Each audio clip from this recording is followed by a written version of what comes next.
welcome to Lesson 3, Segment 3, where we add water and some water effects.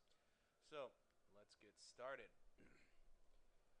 Let's first make a nice little pond-like area. We go back into Landscape, we click on the Sculpt tool, and now we gotta make a pond-like area. But Doug, this keeps happening! That's fine. Just hold down the left shift key, click, hold, and we are starting to get a nice little pond area. Woo, pondy.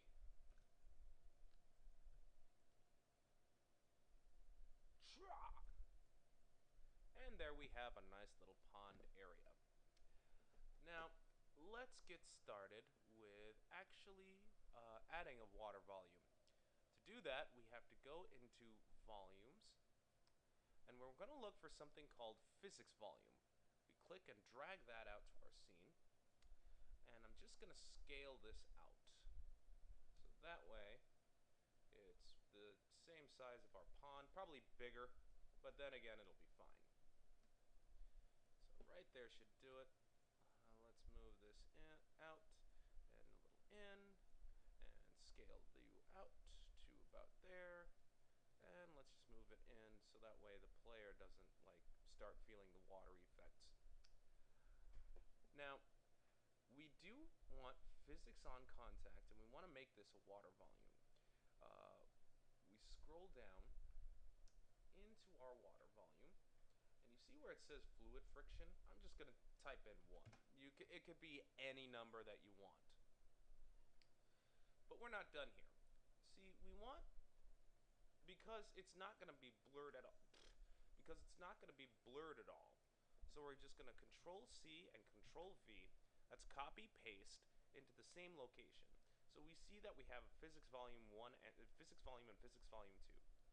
So with Physics Volume 2 selected, we're going to scroll down. You see where it says Convert Actor? We're going to click on that, and we're going to type in under Search Post Process Volume. And once we type that in, you'll see this little drop down thing that says Post Process Volume right above Actor. We're going to click on that. We want to go into there. Now there will be several things. We're going to see scene color, blah blah blah blah blah, motion blur.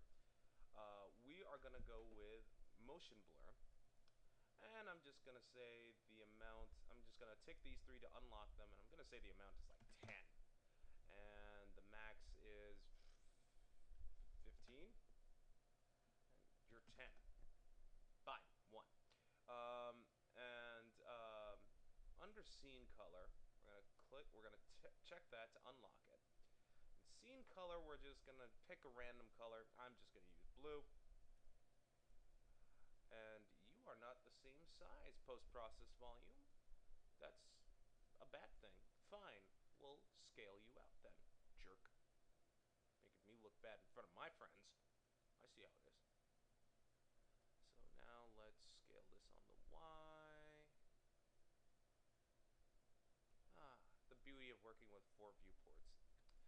So if we go in, we see that we have a nice blue effect going on because we're in our post-process volume. So let's play from here. If we go in, we see that we got a nice little swimming effect going on and some motion blur. Oh yeah. Nice, huh? But we'll need some water to go with this, right? I mean, it doesn't look very convincing. It's just an empty chasm. So let's get started with adding that. We're going to need to do, just grab a basic shape. You know what? Let's go BSP instead. Grab a box, plop that in there, and we're going to scale this out as well. Like so. And let's move this out. But Doug, a box is... We're going to collide with the box. Don't worry, we'll set it up so that way it won't happen. You know what, actually?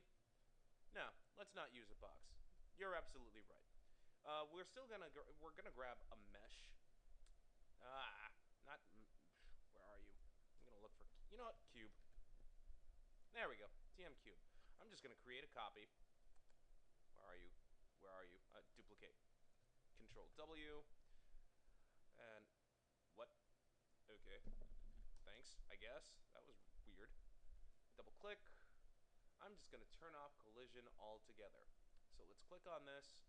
So let's click on collision, click remove collision. And we are going to take this and plop it into there. We're just going to plop it right there. And we're still going to scale, obviously. So let's do that. Scale it out like so. Move this in.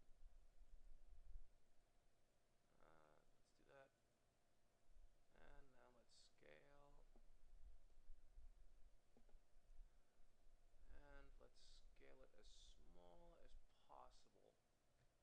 Move this up like so. But Doug, it's just so grayish. What are we going to do about that? Don't worry. In your content, I'm just going to get rid of this cube search. We go into our starter. You know what? Don't even do that. Like, just type in water. Because Epic gave us some water material to work with. So we just click, hold, and plop that into there, and we have water. Looks kind of stretchy, I know, but that's just how we do. That's just one of the ways to do things. So if we go into our water, we have a nice blue effect going on. Oh yeah, and we can just add a light, whatever we want to, etc., etc., etc. And that's all there is to do with water. And that's all there is about water. You can use anything you want. It's really up to you. Just have fun with terrain. Like I said, today was just gonna. This week was gonna be very simplistic because there's nothing really. I mean, like, terrain is not hard to do. It's very processor intensive if you're not careful, but it's not hard to do. And that does it for this lesson segment for the week. Thanks for watching. My name is Doug, and I will see you crazy cats later.